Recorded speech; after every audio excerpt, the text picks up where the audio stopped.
di situ ada jalur yang umum itu tadi. Harus rajin-rajin ngecek juga guys. Ngecek. Ini saya terutama anak-anak yang masih muda nih, yang di bawah 32 tahun yang jadi follower nih, yang ikutin video ini, itu saya encourage banget ya. Rajin-rajin, pokoknya tiap kali nonton video Bang Imus, langsungnya tuh mau ngecek dulu nih, ngecek karir lagi nih ada nggak gitu. Pokoknya jangan patah semangat. Kalau Anda memang mau ke luar negeri ya, mau ingin mendapat pengalaman atau membangun, membina keluarga di luar negeri, banyak sebenarnya, banyak jalan ke Roma. Nah, jadi salah satunya lewat UN tadi itu banyak. Terus apalagi Mas? Dan apa? Mungkin seperti perusahaan lain ya, di website itu udah jelas UNHR-nya itu bilang semua proses employment itu free. Jadi kita tidak memungut bayaran. Oke. Gitu. Jadi jangan percaya guys kalau ada yang bilang bayar ini, bayar itu. Betul. Itu semua gratis ya.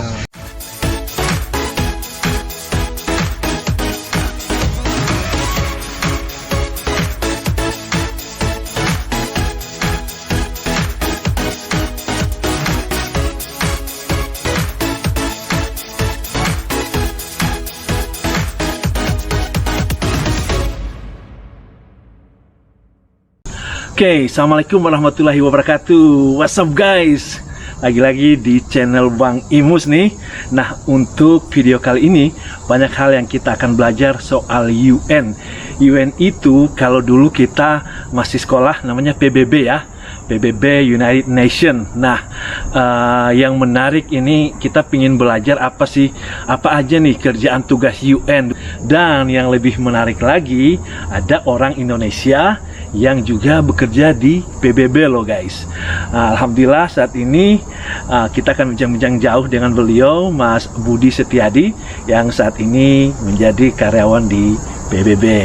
Anda yang baru bergabung di channel ini jangan lupa like and subscribe dan ikuti terus videonya sampai akhir. Ya, kita akan mulai. Assalamualaikum Mas Budi. Waalaikumsalam. Alhamdulillah sehat-sehat Mas Budi ya. Alhamdulillah Mas. Jadi alhamdulillah sebelumnya kita pure mengucapkan terima kasih nih Mas Budi mau berbagi ilmu sama waktunya soal PBB dulu. Tapi gimana ceritanya bisa sampai kok masuk ke PBB gini? Mas memang dulu waktu SD dulu memang sudah niat saya mau masuk PBB nih gitu. Ya sebenarnya begini ya Mas Imus. Jadi PBB itu kan punya banyak jalur untuk menjadi pegawai. Oke. Gitu. Salah satunya itu ada yang namanya YPP, yang Professional Program. Dulu namanya NCE, National Competitive Examination. Nah, itu terbuka setiap tahun kalau Indonesia ada kuotanya. Oke. Nanti mungkin akan lebih jauh ya. Lebih jauh lagi. Nah, pada saat saya masih muda, sekarang masih muda juga Mas ya. Ya enggak, karena syarat YPP itu harus berumur 32 tahun. Maksimal. 32 tahun. 32 tahun. Oke. YPP. Jadi Anda yang muda nih di bawah 32 tahun itu masuk kategori ini gitu ya. Jadi tahun 2003 itu kebetulan Indonesia masih terdaftar sebagai negara yang underrepresented. Oke. Gitu. Maksud underrepresented mungkin bisa diklarifikasi. Gitu. Oh ya, jadi gini. PBB sebagai lembaga internasional itu ada mandat dari masing-masing negara bahwa komposisi pegawainya itu harus merepresentasikan negara-negara di dunia. Oke. Gitu. Jadi masing-masing negara itu mesti terrepresentasi di PBB dalam jumlah komposisi kepegawaiannya. Oke. Berdasarkan jumlah penduduk atau? Sebetulnya berdasarkan jumlah kontribusi negara tersebut ke PBB. Ke PBB. Oke. Jadi karena misalkan walaupun Indonesia itu negara keempat terbesar di dunia, tapi karena kontribusinya itu tidak yang keempat terbesar, maka jumlah kuotanya juga kecil. Gitu. Nah, anyway pada saat tahun 2003 itu kuota Indonesia itu belum terpenuhi. Jadi PBB itu membuka YPP kan setiap tahun. Nah, pada setiap tahun itu di list itu nih daftar negara-negara yang masih under representative. Dengan berdasarkan iuran yang dibayarkan. Berdasarkan iuran yang dibayarkan. Nah, saat itu Indonesia masih tercantum. Masih kurang ya, kurang iurannya masih kurang. Makanya kandidat dari Indonesia itu boleh mendaftar. Oke. Gitu. Jadi saya mendaftar di situ karena kebetulan usia saya di bawah 32 tahun. Saat itu ya. Saat itu. Sekarang juga masih 3 di mati. Jadi 2003 saya mendaftar, kemudian ikut tes. Tesnya itu ada 2 ya, ada tes tertulis. Tes tertulisnya itu juga 2 hari, Mas. Tes tertulisnya itu dilakukan di ibu kota negara masing-masing. Jadi kayak saya itu mendaftar sebagai Indonesia, maka tesnya di Jakarta. Nah, saat itu dapat informasinya dari mana, Mas? Oh, kebetulan saya kan sedang kuliah di Melbourne. Oke. Nah, itu saya dapat ya ada email lah dari kawan gitu loh. Ini PBB buka lowongan nih. Kawan satu kampus atau? Kawan satu kampus. Oke. Ya. Indonesian atau Indonesian. Okay. Dan kebetulan juga semua persyaratannya terpenuhi. Oh, oke. Iya. Terutama umur ya. Terutama umur. Jadi saya bilang why not gitu loh. Ini kan kesempatan bagus juga untuk bisa masuk ke dalam organisasi yang well respected gitu kan. Right. Tapi beruntung banget, informasi itu kan power, Mas Budi. Betul. Ya. Mas Budi itu beruntung banget dapat informasi. Iya. Tahun segitu belum ada sosial media dan. Iya.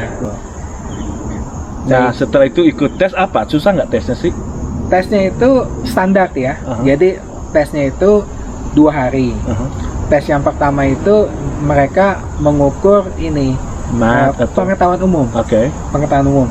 Dulu pengetahuan umum itu apa tuh? PSBB? No, bukan PSBB ya. Jadi pengetahuan umum yang relevan dengan fungsi PBB. Okay. Jadi ditanya apa itu PBB, kemudian tugas-tugas PBB apa. In English. In English. Okay. In English. Karena soalnya itu standar, semua orang yang apply dari semua negara soalnya sama. Oke. Gitu. Jadi kan saya compete kan dengan seluruh dunia. Ya. Tapi nggak ada bocoran soal atau ikut bimbel dulu, persiapan apa? Tapi dikasih tahu nggak pada saat kita daftar apa aja yang maksudnya? Iya, betul. Bidang apa yang mereka memberikan semacam contoh. Ini contoh soalnya akan seperti ini. Oke. Jadi minimal kita bisa punya gambaran besar lah. Mereka akan menanyakan apa. Tapi minimal S1 atau S2 saat itu. Mereka sebetulnya mensyaratkan S1. S1. Kalau punya S2 malah better, tapi nilai tambah. Tapi S1 minimal. Iya, S1 minimal. Dan jadi yang pertama itu day one itu adalah mereka akan menguji pengetahuan umum. Oke. Jadi PBB, fungsi PBB, dan soalnya itu esai semua, nggak ada pilihan ganda. Oh, wow. Jadi kelihatannya mereka juga akan melihat how you grammatical. Exactly, how you express your thoughts in English perfectly. Gitu perfectly ya. Ini salah satu juga mereka menyaring ya. Mungkin ini grammatical error-nya barangkali juga diperhatikan juga. Iya, betul. Oke.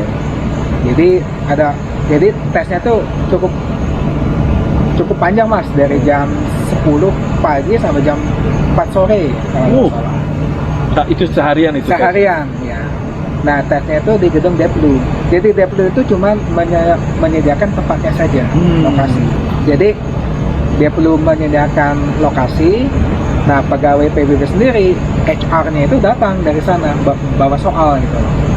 Orang ekspat, orang PBB asli. Iya. Tapi ini staf PBB yang di New York. Oke, tapi orang Indonesia bukan? Enggak, orang asing. Orang asing. HR PBB yang di New York terbang ke Indonesia dengan membawa soal. Oke. Ya kan, soalnya kan masih di shield tuh. Jadi dibuka saat itu. Kayak Tanas jadi. Kayak Tanas, betul, kayak Tanas. Mungkin Tanas dulu niru-niru di situ kan. Nah, hari kedua baru ditanyakan sesuai bidang yang diminati. Jadi ada beberapa bidang yang kita bisa apply. Yang saya ingat itu mereka ada bidang ekonomi, statistik, hubungan internasional, gitu kan, dan bidang saya komputer. Namanya information system. Gitu. Nah, karena saya apply sebagai bidang in IT, Maka hari kedua itu yang ditanyakan berkaitan dengan IT. Tapi lebih deep ya? Lebih deep, lebih masalah technical IT. IT-nya, troubleshooting atau apa? Iya. Soalnya sama, SI juga gitu. Oh. Iya. Wow, more technical tapi ya? More technical. Tapi Mas Budi background S2-nya juga dari IT juga? Iya, jadi saya S1 IT, S2-nya juga IT. Oke. Nah terus banyak nggak peserta yang ikut saat itu? Saat itu saya lihat hampir penuh itu gedung pelatihan itu. Jadi rupanya banyak juga orang Indonesia yang tahu informasi itu. Gitu. Jadi saya pikir ada 1.000 ada itu. Oh ya? Minimal 800-900 lah. Karena gedung pelatihan itu sampai full. Gitu. Tapi nggak ada kayak kalau kita keluar negeri itu kan nggak ada tes TOEFL-nya atau GMAT nggak ada? Oh enggak, mereka tidak mensyaratkan itu. Tapi mereka kelihatannya mengasumsikan dari jawaban. Dari jawaban itu dia sudah melihat tingkat. Ya itu Pak. Oke. Betul. Gitu. Jadi 2 hari jadinya. 2 hari. Oke. Hari pertama itu tes pengetahuan umum, hari kedua adalah tes technical. Oke. Setelah itu kapan pengumuman? Oh jadi setelah lulus tes itu, nah itu kan tes itu yang Indonesia diselenggarakan di Jakarta, yang negara-negara lain juga di negara masing-masing kan. Nah kita itu hanya diberikan nomor, ini nomor peserta. Oke. Nggak pakai nama ya? Nggak pakai nama. Oke. Nah kemudian hasilnya itu di saat itu juga hari kedua itu dimasukkan seal lagi, dibawa ke New York. Okay. Untuk di marking gitu kan, untuk dinilai, di grade ya, bersama dengan seluruh dunia peserta dunia. Nah itu hasilnya itu diumumkan di website PBB. Apa? UN ya? UN.org apa gitu ya. Itu. Nah itu kita tinggal lihat nama kita apa, bukan nama, nomor kita ada nggak di situ. Jadi istilahnya written test itu, tes tertulis itu adalah tes pertama itu.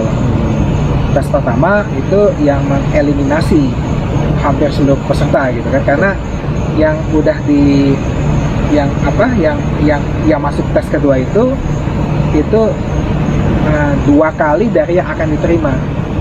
Jadi kalau PBB itu sebetulnya misalkan ya tahun itu memerlukan 100 staf baru, maka yang masuk tes kedua itu 200 orang. Nah, yang masuk nanti dieliminasi lagi dari 200 itu ke 100. Jadi kita masuk tes pertama itu, kemudian masuk ke stage kedua, nomor kita ada di situ 200 orang itu, misalkan ya. Nah, untuk lolos tes kedua itu tes wawancara. Nah itu dilakukan di Jakarta juga? Enggak, New York. Wah, terbang juga? Terbang. Jadi minimal, kalaupun kita nggak lulus sudah pernah ke New York. Minimal lulus tes pertama dulu ya. Nah itu waktu itu berapa kuota Indonesia yang diperlukan waktu? Saya kurang tahu ya Mas ya. Tapi setelah saya udah di UN, ngomong-ngomong itu kelihatannya 20 orang. Tapi 20 orang itu bukan berarti tahun itu diterima 20 orang, maksudnya kuota Indonesia itu 20 orang. Mungkin tahun itu jumlah pegawai Indonesia itu 15 orang, berarti tinggal tersisa 5 kan. Dan ini berdasarkan sumbangan ya, kontribusi. Kalau misalkan kontribusi kita naik, maka akan naik lagi itu kebutuhan pegawai ya. Iya. Nah itu setelah masuk ke situ, jadi tesnya itu sekitar bulan apa ya, saya agak lupa itu. Fall apa? Kayaknya summer. Berapa lama setelah tes? Dari tes pertama itu 6 bulan. 6 bulan untuk menunggu tes kedua. Gitu. Jadi mereka ada banyak orang kan?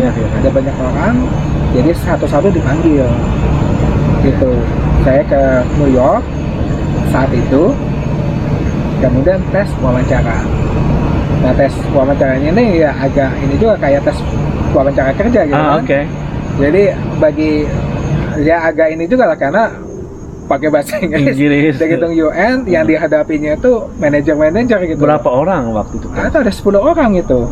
Dikerubutin 10 orang sendiri. Karena ada yang wakil dari HR, ada yang wakil dari bidang saya IT gitu kan. Berapa yang dari Indonesia? Mas Widi waktu itu sendiri aja? Saya nggak tahu karena itu kan cuma nomor di situ. Jadi maksudnya nggak ketemu orang Indonesia? Oh, enggak ketemu gitu. Saya nggak ketemu orang Indonesia. Gitu. Itu pertama kali ke New York juga tuh. Iya. Pertama kali ya. Betul. Nyari-nyari alamat mana ini ya. Betul. Nah, setelah tes wawancara itu disebutkan juga nanti hasilnya, lihat saja nomor kamu masuk nggak ke website itu gitu loh. Terus saya tes wawancara. Nomornya. Nomor pendaftaran setiap peserta kan dapat. Nomor. Gitu. Terus kalau saya pulang beberapa lama kemudian saya lihat lagi tuh di website ini daftar orang-orang yang lolos tes wawancara, nomornya ini. Alhamdulillah itu nggak dibilang nomor negara, nggak pernah nomor nggak aja. Ada. Kita nggak tahu itu negara. Kita nggak tahu negara mana itu. Jadi alhamdulillah nomor saya ada. Nah setelah itu kita masuk namanya roster. Roster itu apa tuh? Roster itu namanya daftar tunggu lah ya. Okay. Jadi orang-orang yang nomornya tercatat di situ itu sudah lolos tes UN. Kedua sudah level keduanya. Yang 200 orang ini misalkan ya. Sekarang tinggal 100. Oh, jadi setelah kedua itu tinggal 100. Nah, jadi saya yang tes kedua itu saya hanya menyingkirkan 1 orang gitu. Kan dari 200 menjadi 100 gitu kan. Nah, waktu di tes wawancara di sini semua ditanggung ya, pesawat, hotel, makan semua ditanggung. Terus berapa hari? Sehari aja? Ya sebetulnya mereka menanggung 1 hari aja hotelnya. Tapi kan oke. Kalau Einstein ya biar sendiri gitu. Ini datang untuk wawancara, setelah itu pulang setelah itu. Iya, jadi datang istirahat, besoknya wawancara, besoknya pulang. Jadi 2 hari lah. 2 hari. Ya. Oke. Sampai itu pulang lagi berapa lama nunggu? Itu 4 bulanan lah ya. Saya 4 bulanan udah muncul di roster. Nah, yang lama itu sebetulnya jadi gini. Jadi staff orang-orang yang sudah masuk kandidat itu udah masuk roster, artinya mereka qualify untuk bekerja di UN. Tapi masalah mereka itu bekerja di mana itu tergantung bagian-bagian UN yang membutuhkan pegawai baru. Mengajukan gitu kalau mungkin bagian saya ngajukan ke personalianya. Ya, jadi gini. Jadi kan setiap section di UN itu suatu saat mereka butuh pegawai kan. Right. Nah, mereka mendapat mandat kalau kamu ingin rekrut pegawai, kamu harus lihat dulu di roster ini. Jangan ini kayak database-nya ya, ini yang kita punya gitu ya. Sebelum kamu advertise keluar. Jadi kamu lihat di roster ini ada nggak yang qualify. Lebih tepatnya sudah di pre-screening. Pre-screening gitu. Ya, tapi masih kita nunggu aja tergantung kebutuhan. Kalau ada yang butuh, tinggal kita tarik aja gitu. Jadi kalau ada bagian yang membutuhkan, kemudian melihat match skillnya itu sama, mereka kontak yang di roster itu. Yang di roster. Itu tes wawancara kedua. Oke. Karena kan mereka harus lihat lagi. Harus lihat lagi kan, orang ini pas nggak nih. Jadi pada saat itu kita belum dikasih kepastian kamu itu tanggal bulan belum ya. Belum. Kita hanya dikasih tahu kamu sudah masuk roster.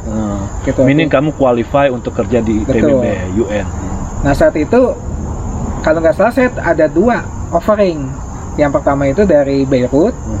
Mereka rupanya kantor BBB di Beirut itu membutuhkan orang untuk di bagian IT di sana. Kemudian yang di New York, mereka juga membutuhkan orang gitu. Jadi saya wawancara 2 kali kan. Yang dengan Beirut dengan yang di New York. Yang ini memang yang wawancara sudah departemennya akan dikerja itu. Sudah departemennya itu kan sudah HR tinggal merekomendasikan. Nanti dia terus datang lagi ke New York atau enggak, itu tesnya by phone. Dulu belum ada Skype ya. Dulu belum ada Skype, belum ada Zoom juga. Nah, terus gimana? Jadi setelah by phone, kemudian mereka itu decide kan, ini orang ini sebetulnya cocok nggak nih untuk masuk ke, jadi skillsnya itu match nggak dengan yang dibutuhkan. Gitu. Nah, rupanya yang dari New York itu lebih dulu ngasih offering gitu loh. Oh, ini Anda match nih. Kita kasih offering, Anda bersedia nggak gitu. Dan di Beirut belum. Di Beirut belum. Ya udah, orang New York ya udah saya apply kan. Saya maksudnya bukan apply ya, jadi accept paper offeringnya. Saya accept, ya udah kalau gitu tinggal masalah saya dengan HR HR itu kemudian Paperworknya menindaklanjuti untuk paperwork dan segala. Iya, kapan saya datang, tiket pesawat, dan masalah-masalah yang lain. Masa tunjangan-tunjangan sebagainya dan Iya. perpindahan kedatangan itu ditanggung juga biasanya. Iya, ditanggung. Jadi kalau nggak salah saya tuh accept-nya itu bulan September 2003 gitu. Kemudian saya datang ke sini itu Februari 2004. Ya. Iya. 2004 tuh saya belum lahir tuh Mas. Masih muda sekali. Masih muda sekali ya. Masih wow 2004 long time man. Terus udah kesini udah kedua kali ke New York, udah bawa keluarga udah. Iya, saya bawa istri. Tapi sebelum waktu daftar di UN itu sudah bekerja di Oh iya, setelah saya balik dari Melbourne itu saya kerja di ini namanya BPPN, Badan Penyihatan Perbankan Nasional. BPPN itu dulu di Sudirman ya? Sudirman, betul. Jadi saya balik dari Melbourne itu tahun 2000, kerja di BPPN. Tahun 2004 saya resign. Gitu, untuk ke PBB-nya. Masya Allah.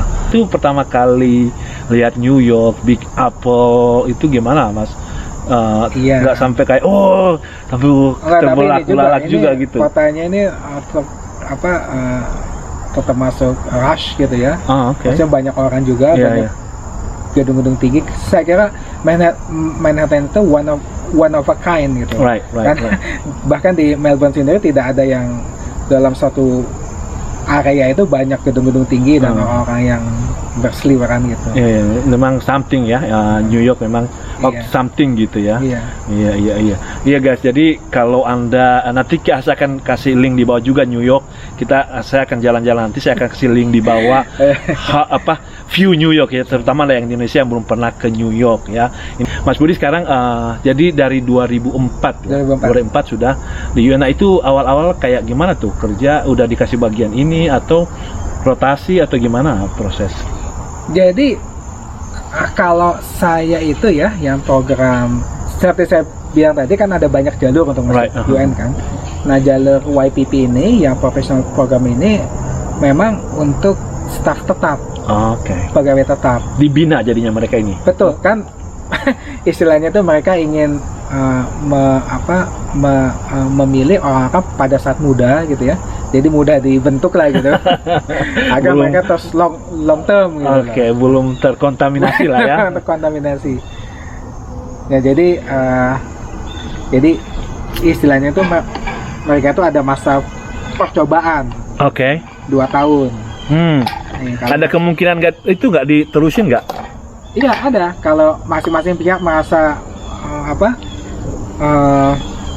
pegawainya itu bilang saya kelihatannya nggak cocok nih di sini.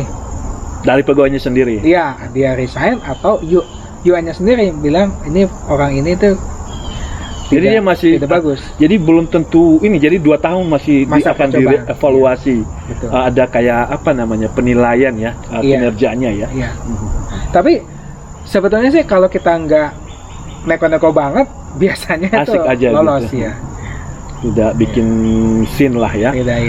Terus itu tadi kan YPP Youth Professional Program ya. Professional program. Itu satu yang jalur berdasarkan based on kontribusi. Ya. Nah jalur lain. Nah tapi sebetulnya dari jumlah pegawai UN itu yang seperti itu cuma mungkin 20% gitu loh.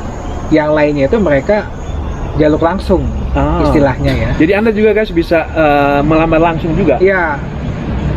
Terutama yang mungkin usianya sudah lewat 30 tahun. Masih ada jalan gitu. Masih ada jalan. Jadi yang sudah lewat 32 tahun Anda jangan berkecil hati. Masih banyak jalan ke Roma.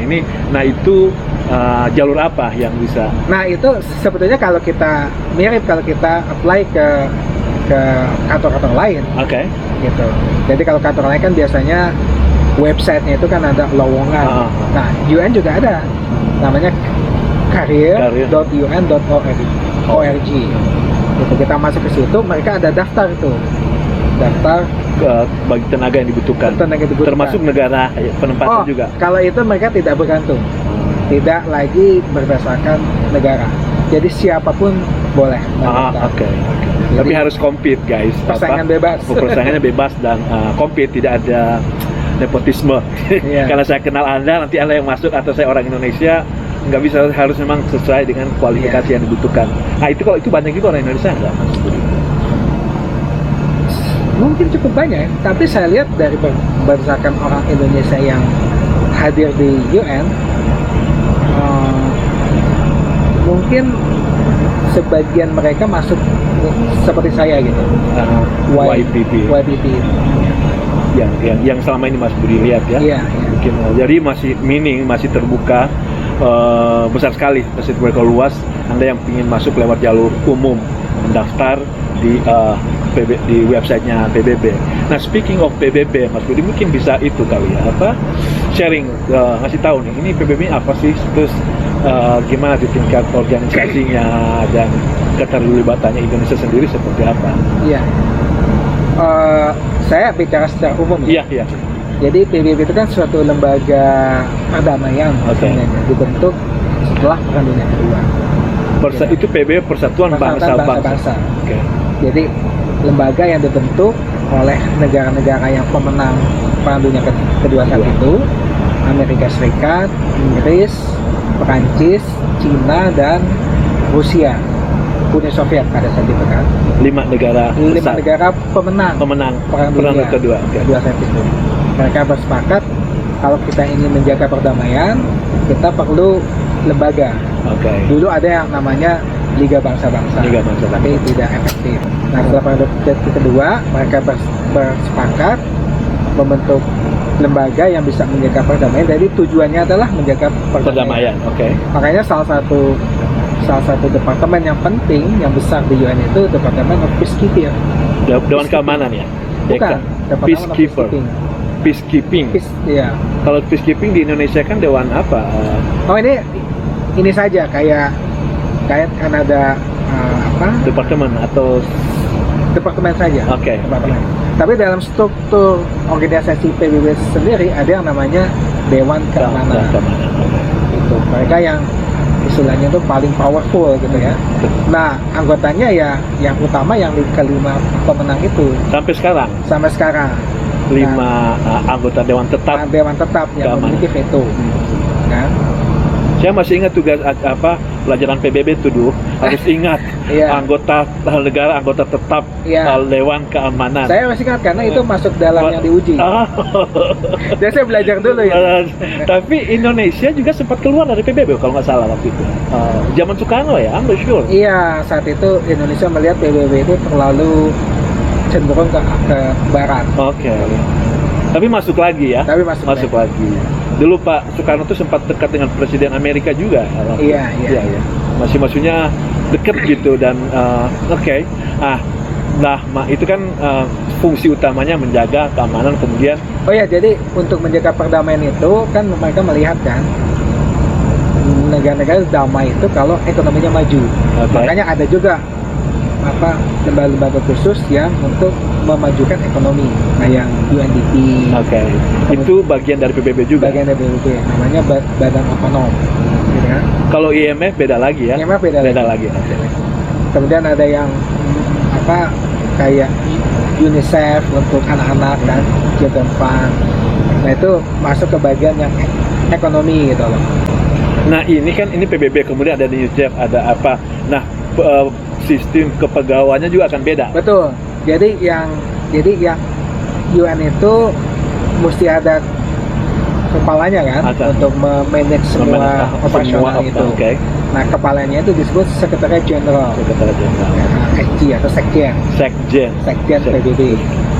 Ya, itu ganti-ganti sekjennya. Ganti-ganti setiap 5 tahun. Nah, sekjen itu harus mempunyai staff. Nah, staffnya itu yang disebut sekretariat.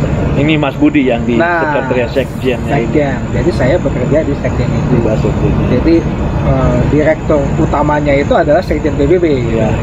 Jadi kayak mungkin headquarternya mungkin kali ya. Iya. Nanti di bawah itu ada lagi kayak lembaga lagi. Iya. Jadi di sekjen itu ada lembaga yang mengurusi masalah peacekeeping itu.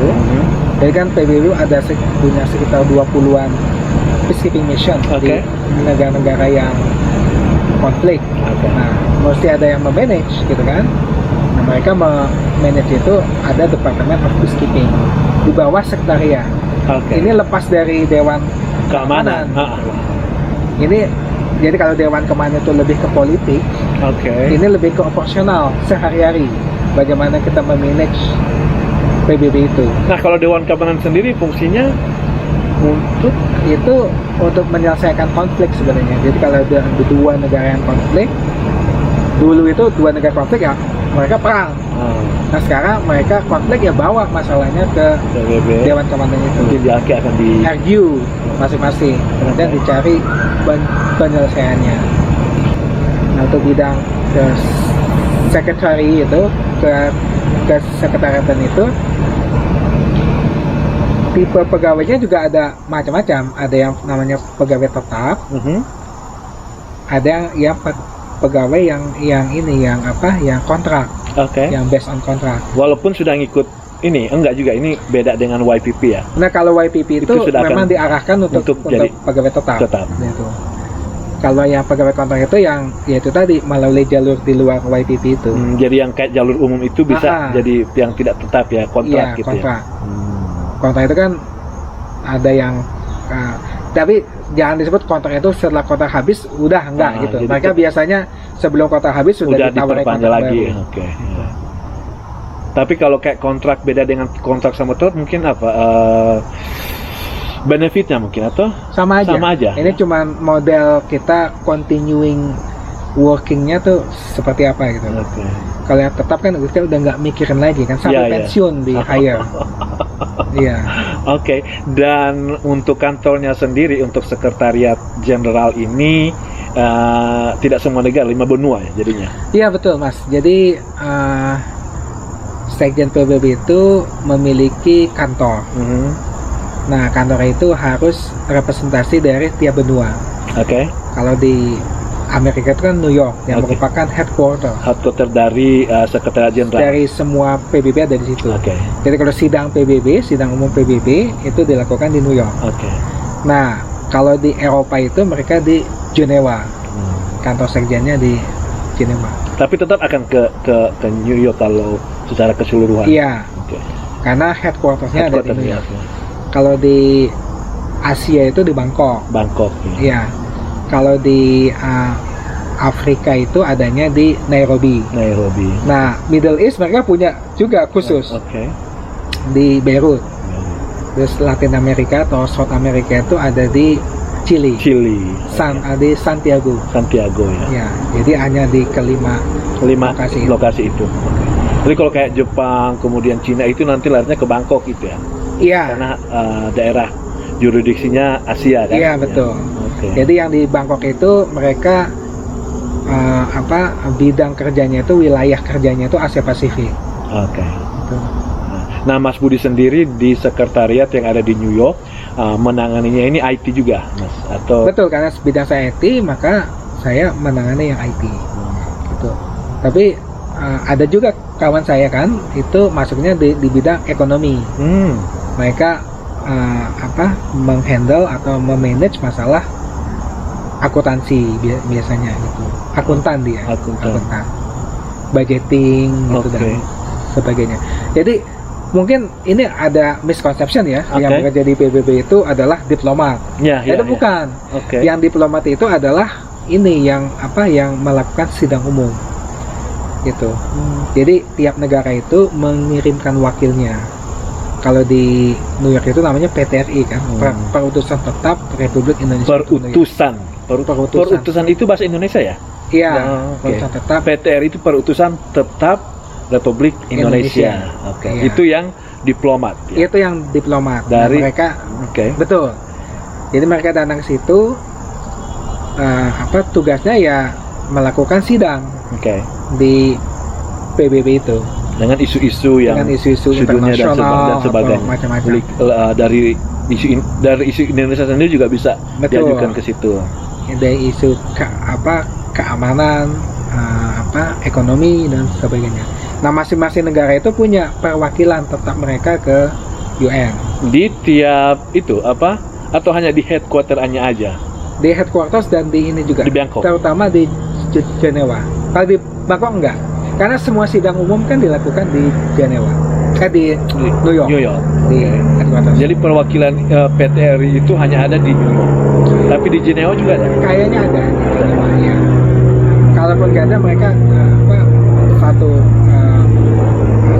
kantor dengan KJRI yang ada di atau perwakilan Indonesia di sana.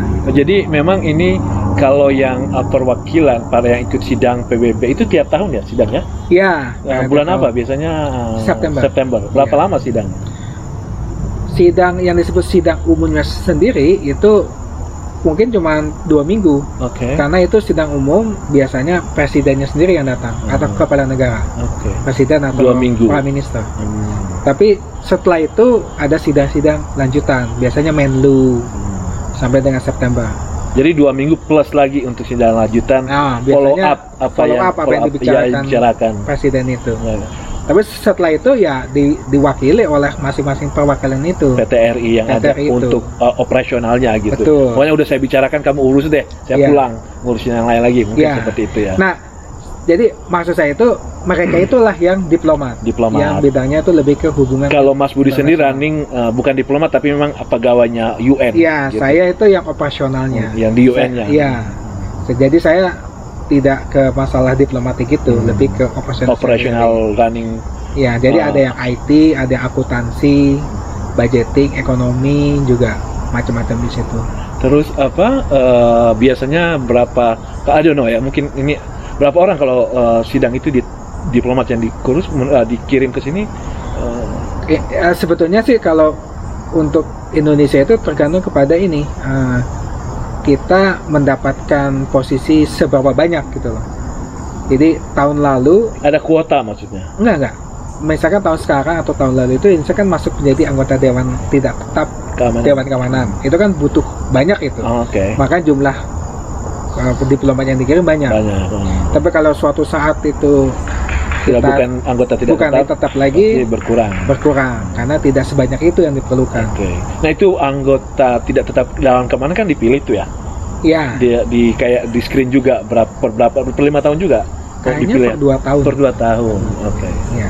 Enggak, yang saya mau sampaikan adalah mereka itu adalah diplomat. Yang di PBB itu bukan diplomat. Gitulah. Jadi kita juga tidak istilahnya itu kita tidak di bawah departemen luar negeri Indonesia. Gitu. Jadi dalam struktur gaji maupun struktur kepegawaian maupun benefit apa semua itu dari PBB. Dari PBB-nya langsung. Wah, mantap. Malah lebih luar biasa kalau saya. I don't know. Nah, ini diplomat. Jadi kalau Anda jadi ada bisa lewat through pegawai negeri juga lewat departemen luar negeri ya, Mas Budi ya. Itu bisa juga lewat departemen luar negeri, tapi ada jenjang-jenjang juga entah jadi kerja di KBRI, KJRI, PT RI gitu. Itu bagian dari diplomat, jenjang untuk masuk ke diplomat. Kalau di PBB sendiri itu dari Anda sendiri personal bisa lewat, kalau Anda masih di bawah 32 tahun itu bisa lewat YPP. Kemudian kalau di atas 30 tahun Anda bisa jalur umum kayak melamar bekerja di perusahaan umum. Cuma itu tadi Inggrisnya memang harus kuat, harus strong karena compete-nya dengan negara-negara luar itu. Dan itu saya masih melihat satu kelemahannya Indonesia. Inggris itu masih pintar-pintar orang Indonesia ngomong soal apa, pintar. Cuman Inggris itu yang masih menjadi kendala ya untuk compete, walaupun kita pintar, tapi orang tidak tahu kita pintar itu karena kita tidak bisa mengekspresikan ya, cuman hanya di otak itu juga. Nah terus Mas Budi, setelah ini sudah sekarang kuotanya sudah ini? Iya, yang saya dengar. Jadi yang saya tahu ya, setelah saya ikut terdaftar itu 2003, 2004 itu saya cek di website itu nama Indonesia sudah nggak ada lagi. Meaning kuotanya sudah terpenuhi. Tidak bukan berarti orang Indonesia nggak boleh daftar, bukan. Artinya yang lewat YPP sudah nggak bisa. Mereka boleh mendaftar yang jalur langsung itu tadi. Tapi itu lagi-lagi kan berdasarkan kontribusi, ya, kontribusi berapa jumlah kontribusi Indonesia. Itu yang YPP ya? YPP ya, benar-benar. Dan apakah kontribusi itu per 5 tahun atau per tahun? Kontribusi itu dievaluasi per tahun. Per tahun. Jadi kayak donasi tetap gitu kali ya? Iya. Donasi tetap. Nah, itu yang ngasih dari pemerintah Indonesia lewat Menlu ya? Apa Kementerian Luar Negeri? Iya, jadi setiap tahun kan ada pembicaraan mengenai budget. Oke. Jadi PBB itu, nah itu yang bekerja menyusun budget itu staf PBB. Yang di bagian accounting, ekonomi, mereka menyusun budget. Kemudian oleh sekjen itu budgetnya itu dilaporkan ke sidang umum. Ini loh budget untuk PBB itu segini. Tahun depan yang kita butuhkan, oke. Nah, kemudian di antara negara itu memutuskan budget itu mau kita bagi-bagi nih, siapa negara apa bayarnya berapa gitu kan. Nah, berdasarkan sidang. Iya. Masing-masing negara bisa aja bilang, oh saya mau bayar sekitar 20% dari itu. Ada yang bilang, oh saya 1% aja. Tapi tentu berdasarkan sudah dirapatkan oleh PT RI masing-masing, maksudnya oleh negara masing-masing. Bukan PTRI, maksudnya dari negara, dari Indonesia, dari pusat ya. Dari pusatnya sudah bilang. Dari ini mungkin saya cuma Indonesia cuma sekian. Oke. Melalui Kemenlu. Nah, itu kalau kayak kan tiap tahun ya. Ini Mas Budi 2004. Itu anggaran naik terus nggak sih? Maksudnya anggaran PBB naik terus. Terus kontribusi kita naik terus nggak? Itu kurang tahu itu. Mesti tanya ke kita. Karena memang bukan bagian Mas Budi di anggaran ya. Maksudnya di IT-nya ya. Oke, terus kalau enggak, tapi secara umum sebagai gambaran saja, dari budget PBB itu 20% itu ditanggung oleh Amerika Serikat. 20%. Itu besar. Makanya mereka staffnya juga banyak. Orang Amerika banyak karena kontribusinya banyak. Dan berarti kuotanya banyak ya? Kuotanya banyak, ya. Kalau bicara kuota YPP-nya banyak. Tapi again, kalau sudah lebih dari 32 tahun tidak masuk ya. Itu termasuk yang di Amerika juga kan? Iya. YPP, persyaratan YPP 32 tahun ke bawah, walaupun dia tetap ikut YPP itu harus 32 tahun ke bawah. Jadi Anda itu kalau 32 berarti S2 tuh masih, kalau ada yang kuliah di Amerika S2 gitu, maksudnya itu kalau secara umur masih ke Uber ya? Masih ke Uber. Tapi juga bisa lewat jalur umum. Iya. Tapi kalau pengalaman Mas Widi, jalur umum pegawai di PBB UN ini banyak dari negara mana?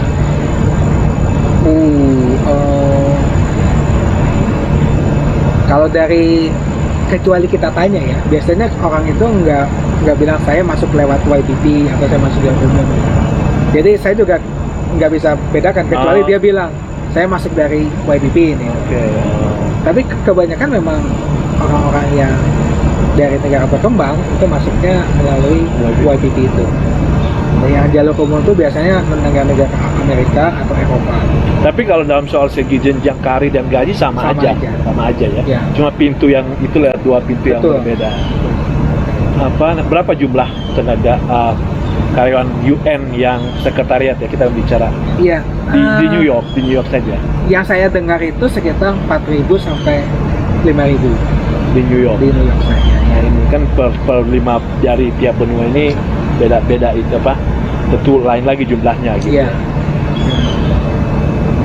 Ya. Terus itu yang jumlahnya ya, dan yang dari jumlah 4 sampai 5.000 orang ini, yang orang Indonesia berapa? 20 ada? Dari catatan yang kita kan maintain ya, di daftar di orang Indonesia yang bekerja di itu mungkin 70-an yang ada di total ya? New York. Di New York ya. Jadi sebetulnya tidak banyak. Sekian, nggak sampai 1%. Nggak sampai. 0, sekian.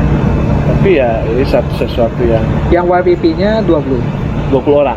Tapi yang 20 orang itu tersebar, bukan hanya di New York. Oke. Ada juga di Lebanon atau di. Iya. Tapi itu tadinya memang tiap tahun ya penerimaan YPP-nya itu sebelum kuota Indonesia sendiri. Iya, yang saya dengar itu dari teman yang baru masuk melalui YPP, dia bilang itu udah udah terpenuhi. Oh, dia yang terakhir. Dia yang terakhir. Tapi kan dari 2004 baru sekarang terpenuhi ya. Jadi 2004 itu terputus. Kalau nggak salah baru 10 tahun yang lalu dibuka lagi. Oh. Jadi 2011, 2012 sudah dibuka itu. Dibuka lagi. Jadi ada kemungkinan dibuka lagi dong. Ada kemungkinan dibuka lagi. 10 tahun.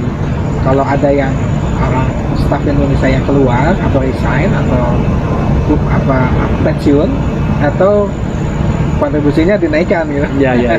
Nah kalau dari perks-nya ya kerja di UN itu apa sih Mas Budi yang mungkin bisa di-share teman-teman nih biar perks barangkali apa ya, perks itu bahasa Indonesia apa sih?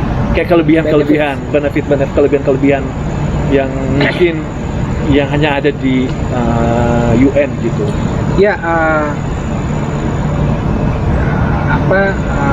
yang pertama tentu saja opportunity kita atau kesempatan kita untuk bekerja di luar negeri pasti ya.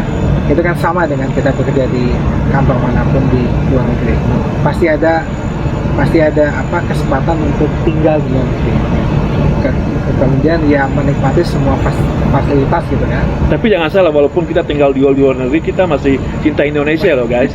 Ini tidak mengurangi rasa cinta kita gitu ya Mas Budi ya. Ya betul. Kita membangun Indonesia itu dari luar, tentu saja dari kemampuan dan bidang kita. Nah, itu satu, bisa keluar negeri, kerja di luar negeri.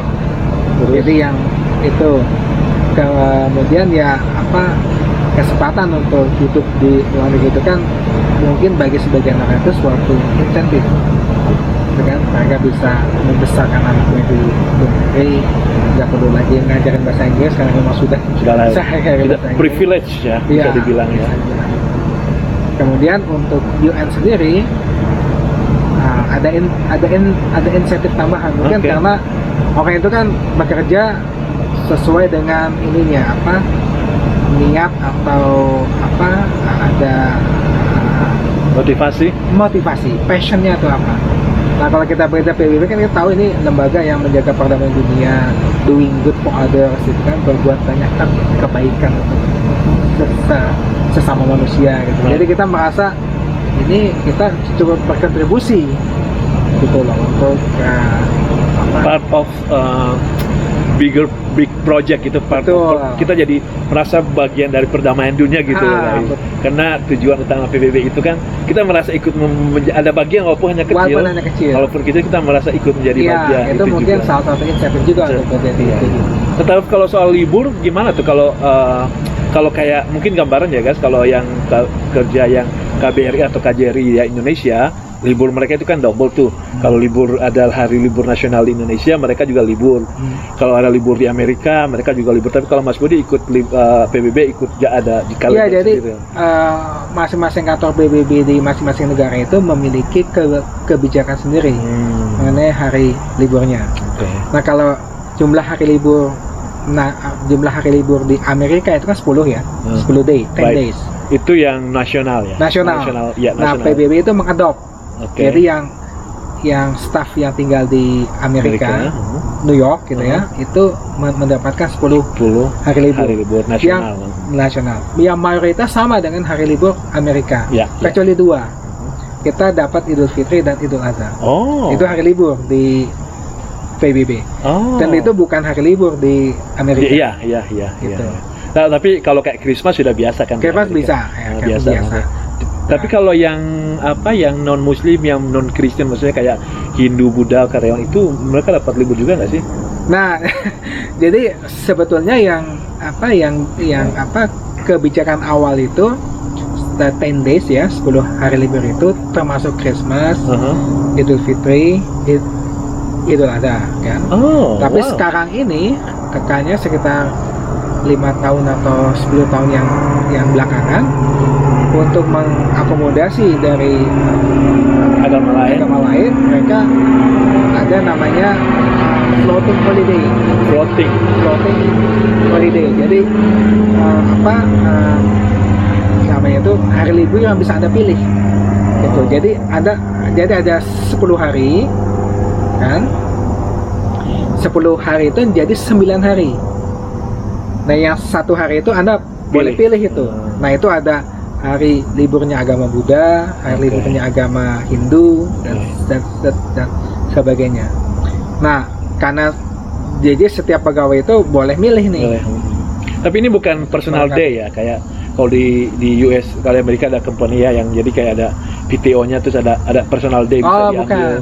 6 day. Ini belum termasuk 6 day. Iya. Belum termasuk vacation. Belum, itu ada tambahan-tambahan. Ada tambahan. Tambahan-tambahan lagi ya. Nah, jadi ada 10 hari yang di accepted. Dan sekarang juga, bukan tambah 11 ya. Kalau kemarin federal tambah yang June. kita nggak masuk itu. June Kita nggak masuk. Oh, karena ada Amerika. 2 hari itu. Oke. Itu dihitung yang 2 hari tadi itu pilihan ya, dimasukin di situ ya. Iya. Kalau di US sekarang sudah tambah lagi federal ya, khususnya yang karyawan federal terutama nih, yang kerja pemerintah tambah yang June Day itu ya. Nah, kali ini Mas Budi tetap 10. Tetap 10. Itu 10 itu udah including Idul Fitri, Idul Adha. Dan itu kan maksudnya tidak tetap tuh Idul Fitri itu tetap akan diakui. Dan jadi, walaupun bukan Muslim tetap libur mereka. Tetap mereka dapat hari libur Idul Fitri, Idul Adha mereka libur. Iya. Wah, itu perks juga tuh. Itu enggak semua ya guys, informasi aja, ini Amerika belum semua state mengakui Idul Fitri, Idul Adha sebagai hari libur. Jadi kalau kayak kita nih kerja di perusahaan itu kita ngambil personal day. Kalau itu akan kita ambil personal day atau cuti 1 hari atau 2 hari. Nah, ini kalau PW malah udah diakui ya. Diakui. Nah, untuk personal day itu kita dapat 2,5 hari per bulan. Okay. Jadi kalau dikumpulin itu ada sekitar 30 hari, 1 tahun. 1 tahun, oke, 2,5 hari ya. Iya. Ya. Terus, nah itu personal, tapi sick day lain lagi. Sick day lain lagi. Vacation lain lagi. Vacation udah masuk ke yang 20 hari itu, yang 30 hari itu. Oh, yang 30 hari yang sick day itu? Enggak, yang kan kita dapat 2,5 hari per bulan kan? Per bulan itu untuk personal day. Jadi kalau kita mau ngambil yang vacation, ngambil dari yang 30 hari selama setahun. Iya. Nah, tapi itu harus kerja 30 hari dulu ya baru qualify. I don't know, 2 bulan atau nggak begitu udah masuk. Saya kalau biasa di sini ya harus misalkan nge-apply cuti itu belum dapat cuti kalau belum kerja sekian lama gitu. Kampanye sih begitu sudah masuk di sini. Tiap bulan dapat 2,5 gitu kan. Kalau kita masuk pertama ya belum masuk. Kalau udah lewat 1 bulan kita udah dapat. Sudah 2,5. Oke. Berarti kalau kita sudah setahun sudah dapat 30 hari. Udah dapat 30 hari. Itu kalau nggak kita ambil ya. Iya. Jadi gitu kan. Tapi sick day lagi, kalau sick day itu ada lagi batas-batasnya. Ada sick day itu. Kalau nggak salah itu 6 hari itu. Sick day. Kita boleh ngambil sick day ya selama 6 hari dalam setahun. Iya. Wah, ini sebenarnya bocoran ini perks ini kita nggak bakal tahu kalau nggak ngomong langsung dengan karyawan UN gitu. Karena informasinya nggak ada di luar sana, harus memang karyawan UN orang yang di dalam gitu guys. Jadi sistem personalia itu masih work nggak sih sistem HRD ya? Ya, human resources-nya beda perks-nya. Terus dari pekerjaan susah nggak Mas Budi sih? Atau challenging-nya apa tuh? Saya lihat sih ya di mana-mana ada tingkat kesulitan tersendiri ya. Tapi gini Mas, mungkin karena PBB ini mungkin perks ya. PBB itu kan lembaga yang sangat menjaga diversity. Jadi memang sudah sebagai lembaga yang memang kayak beacon lah, kayak contoh. Inilah contoh organisasi yang sangat menjaga diversity, menghormati sesamanya. Udah jadi kulturnya. Udah jadi culture. Jadi kita itu sebagai pegawai itu istilahnya itu mungkin yang agak berbeda dengan perusahaan lain kan. Perusahaan itu kalau ya saya sih cuma lihat di movie gitu, kalau marah itu marah beneran gitu loh, pakai kata-kata kotor atau apa. Ya. Pokoknya yang penting business oriented gitu, yang penting profitnya maju. Kalau di BB itu masuk itu harassment gitu. Jadi saya sebagai ya mungkin orang dari negara berkembang itu merasa accepted lah gitu. masuk ke situ itu.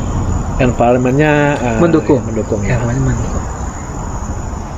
Terus kan tiap tahun tuh bulan September kan dapat umum terus tuh tiap tahun. Jadi September kan ya itu ada peak atau bulan-bulan sibuk nggak sih kalau? Ya itu September itu. Semua departemen akan sibuk bulan itu. Semua departemen akan sibuk. Termasuk departemennya Mas Budi. Betul. Terutama departemen yang berkaitan dengan yang mengadministrasi. Jadi ada departemen yang mengadministrasi masalah persidangan. Jadi khusus itu. Itu panitia kayak ada panitianya sendiri ada. Ya enggak, mereka memang kerjanya itu aja. Pekerjaannya itu aja gitu. Setiap tahun itu ngurus. Setiap tahun itu aja. Mengurusi sidang kan yang sidang besar itu September. Tapi tiap tahun kan ada aja tuh sidang-sidang lain untuk follow up dan sebagainya. Betul. Jadi mereka itu yang manage masalah sidang itu. Dari sejak masalah lokasi, mengundang, mengurusi visa, kemudian interpreter. Wah, sampai semua persiapan di belakang layar itu itu memang. Kemudian papering, setiap pidato itu kan mesti di print kan. Kemudian setelah sidang mesti ada summary. Hasil sidang seperti apa mesti di print juga. I can imagine sibuknya itu. Itu baru satu bagian departemen yang mengurusi masalah. Tapi kalau karena ini regular ya jadi kalau sudah kita lakukan 1-2 kali kayaknya udah running, udah easy lah ya. Kalau sudah, tapi kalau mungkin baru pertama kali agak-agak wah kemana nih hubung siapa nih. Tapi kalau sudah running sudah sering setiap tahun udah easy lah kayak regular.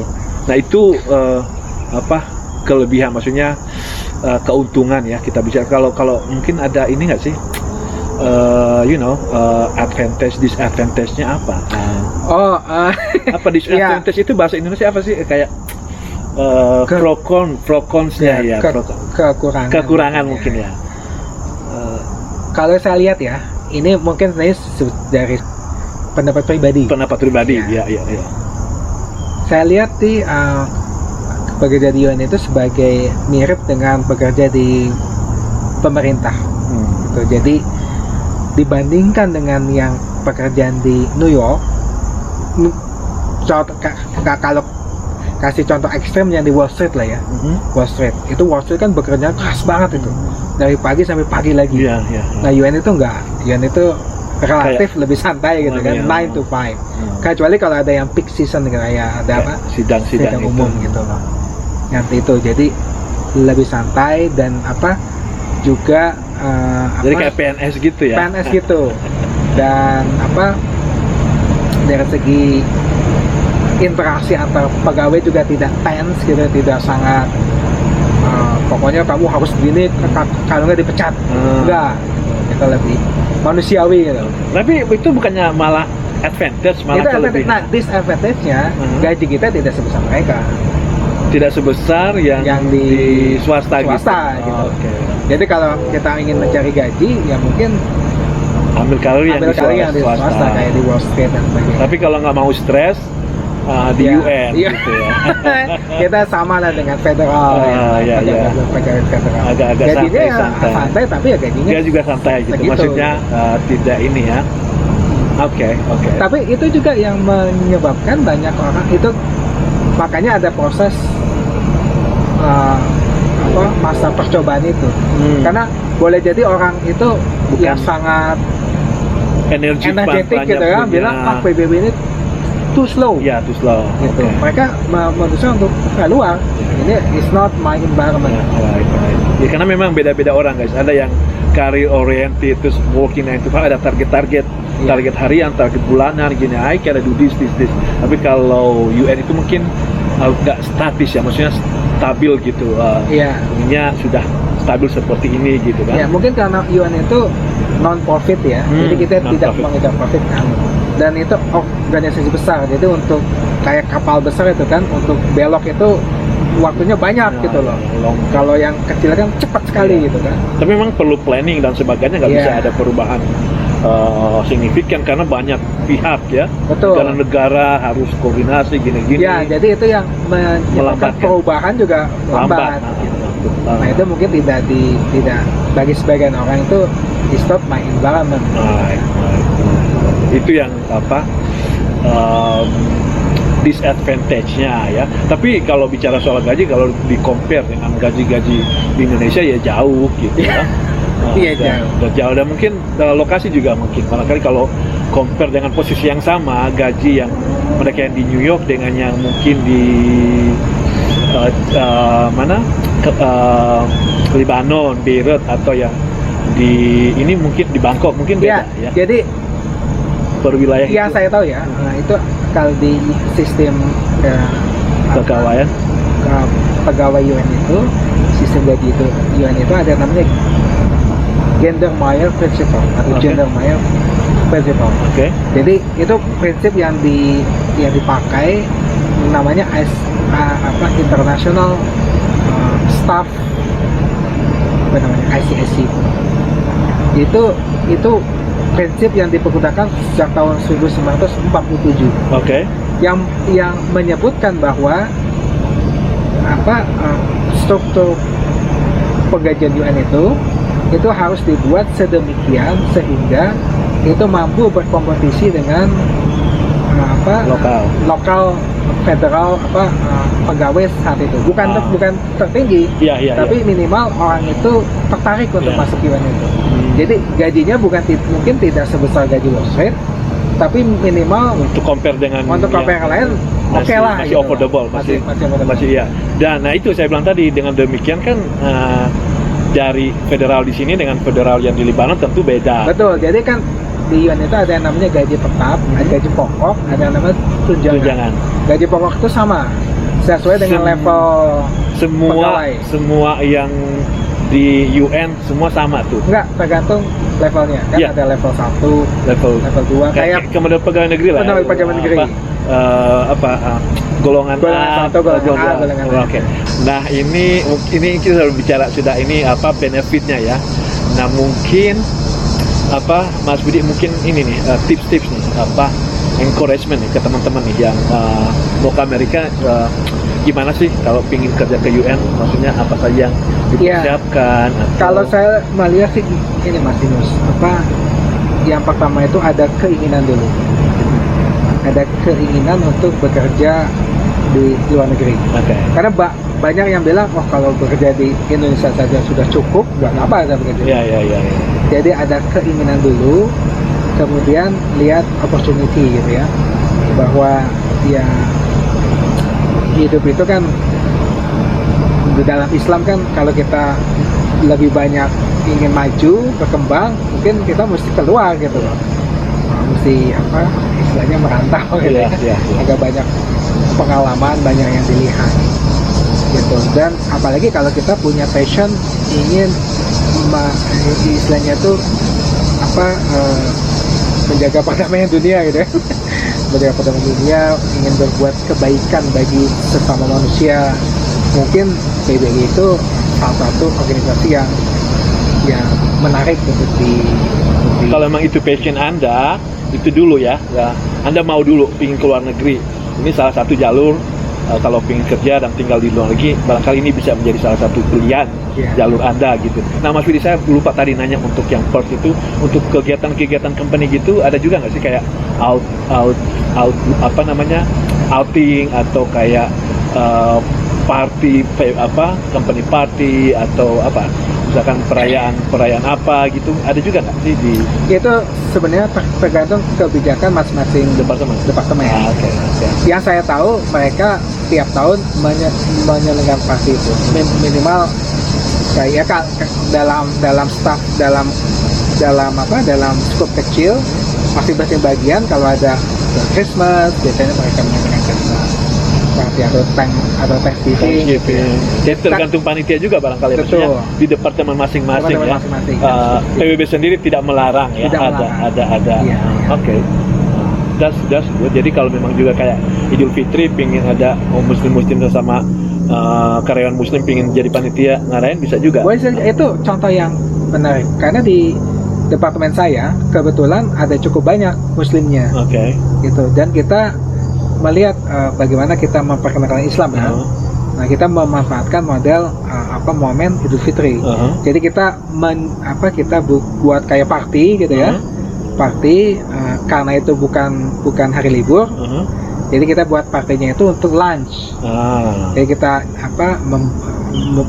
membook satu ruang meeting, kita beli makanan-makanan halal gitu ya, dan kita undang yang di departemen itu. Yang di departemen itu. Untuk memperkenalkan ini loh, ada Eid hari ini kita celebrate Eid gitu. Iya, gitu. Okay. Dan mereka kita sambil memamerkan ini loh makanan halal itu seperti ini gitu. Jadi memang toleransi di UN itu sangat tinggi ya. Itu juga perksnya. Perksnya ya.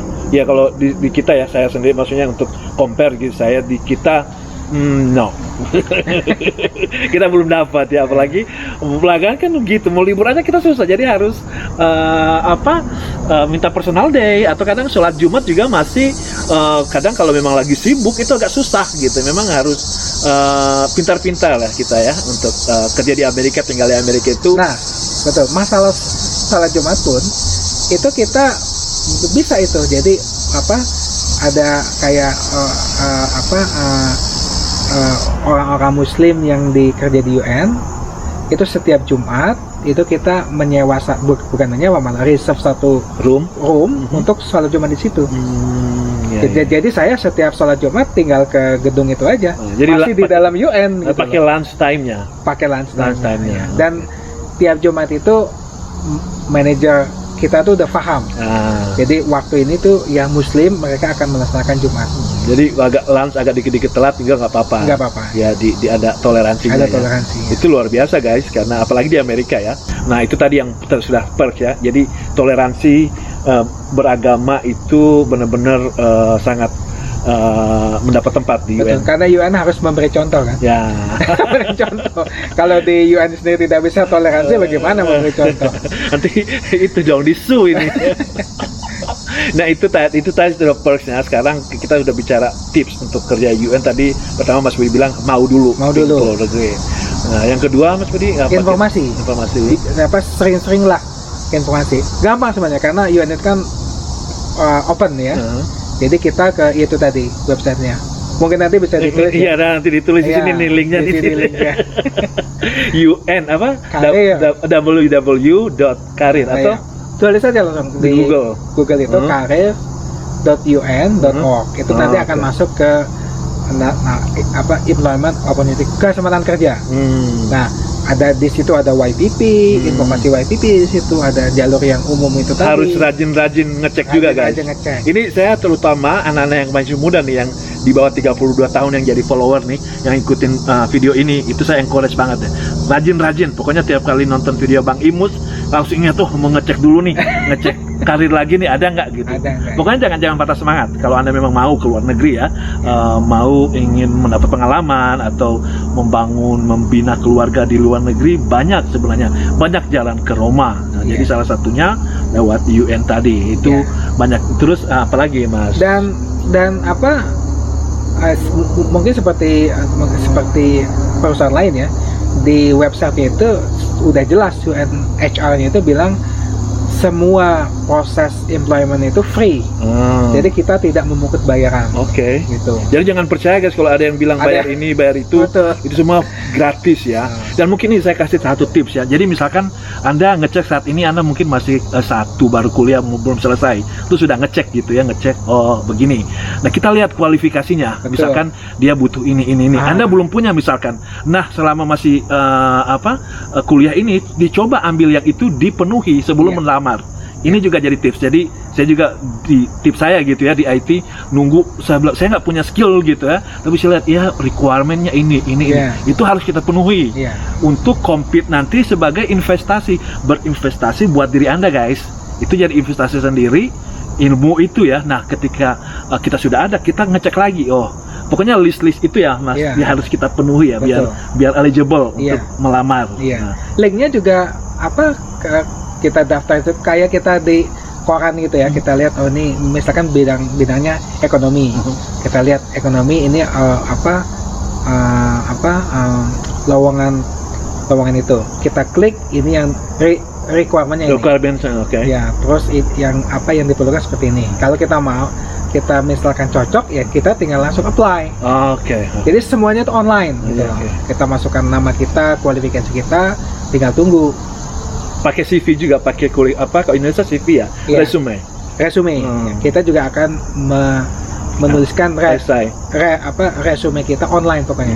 Jadi semua Pokoknya semuanya one online. klik aja guys. Tapi again itu tadi pertama Anda mau nggak mau keluar negeri gitu kan? Kalau nggak mau ya udah. Tapi tetap subscribe di channelnya Bang Imus. Walaupun nggak mau keluar negeri ya. Sekarang udah mau. Kedua itu informasi tadi ngecek informasinya regular ya, regular informasi. Nggak cuma UN sih, tapi ini kita karena video ini soal UN kebanyakan jadi memang ngecek ke UN. Oh iya, ada satu lagi nih Bang, ini mungkin cukup menarik ini. Saya pernah punya kawan ya, dia itu emang orangnya adventurer gitu loh. Jadi dia bilang, saya tuh kalau kerja di UN, saya mau kerja di lapangan, saya nggak mau kerja di kantoran. Lapangan maksudnya main bola. Bukan begitu.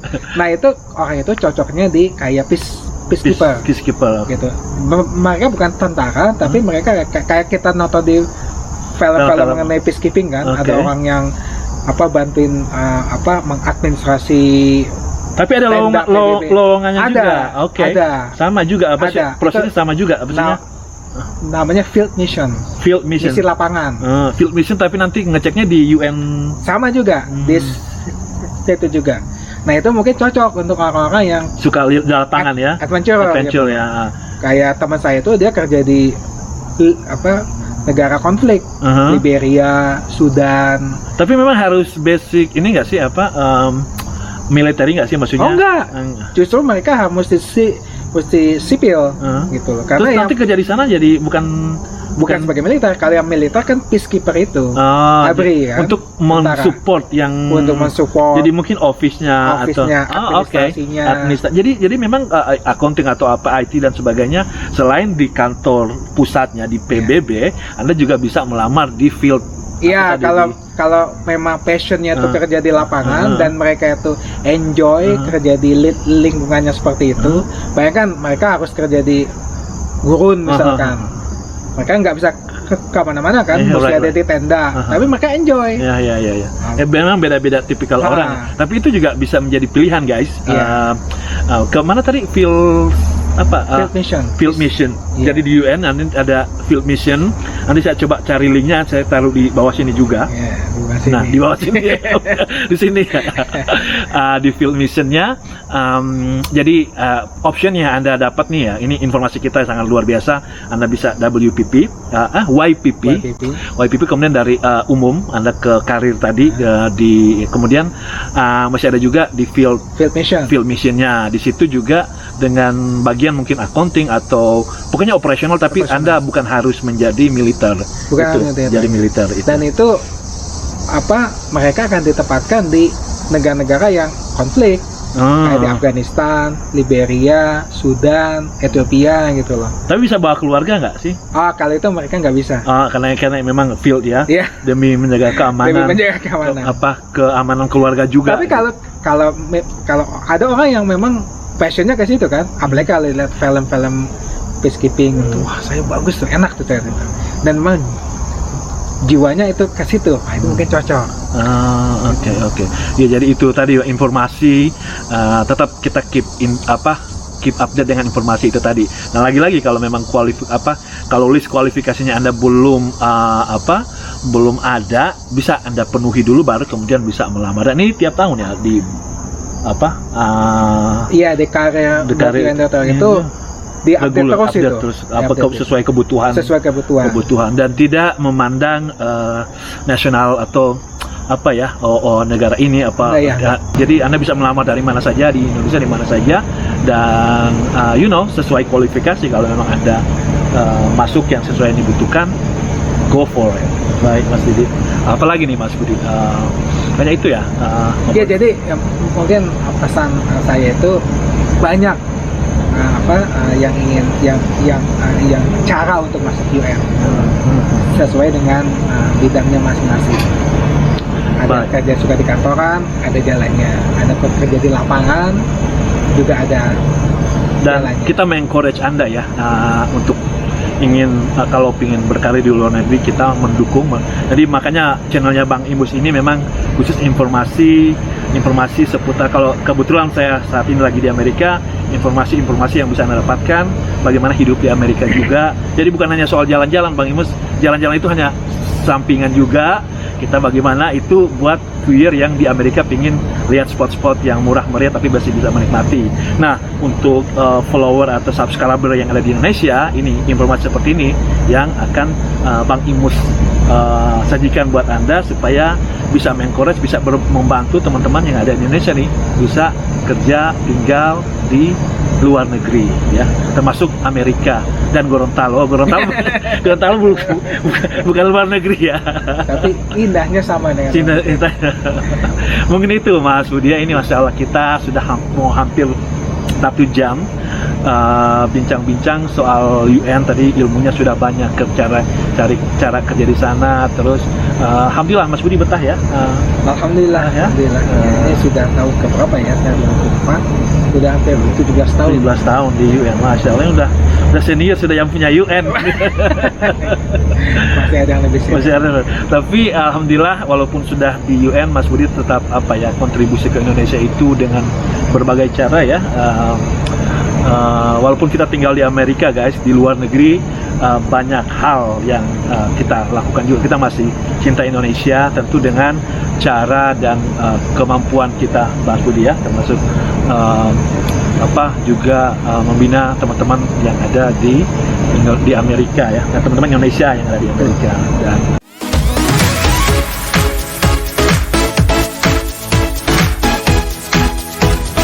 Assalamualaikum warahmatullahi wabarakatuh. Oke guys, ini saya lagi nih Imus, dan kali ini saya sedang berada di Virginia Beach. Kira-kira beginilah hasilnya.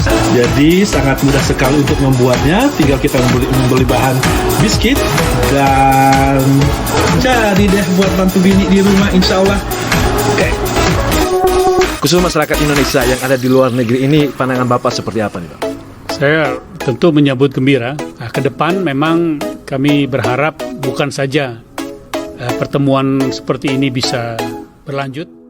Youth overcome the challenge that they have especially in the United States. Yeah, so Bismillah. I mean, when it comes to the challenge of youth, every community, whether it's the Indonesian community or Assalamualaikum warahmatullahi wabarakatuh. Kedua kita nih saat ini, saya berada di Throw Nation.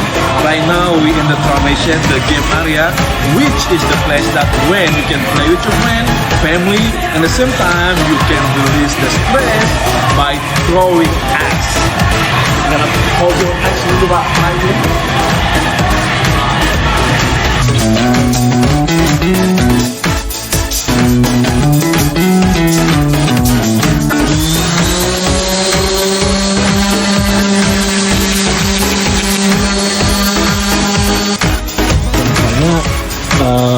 Ikutin terus video saya, nanti kita akan bikin gimana kita supaya hidup hemat.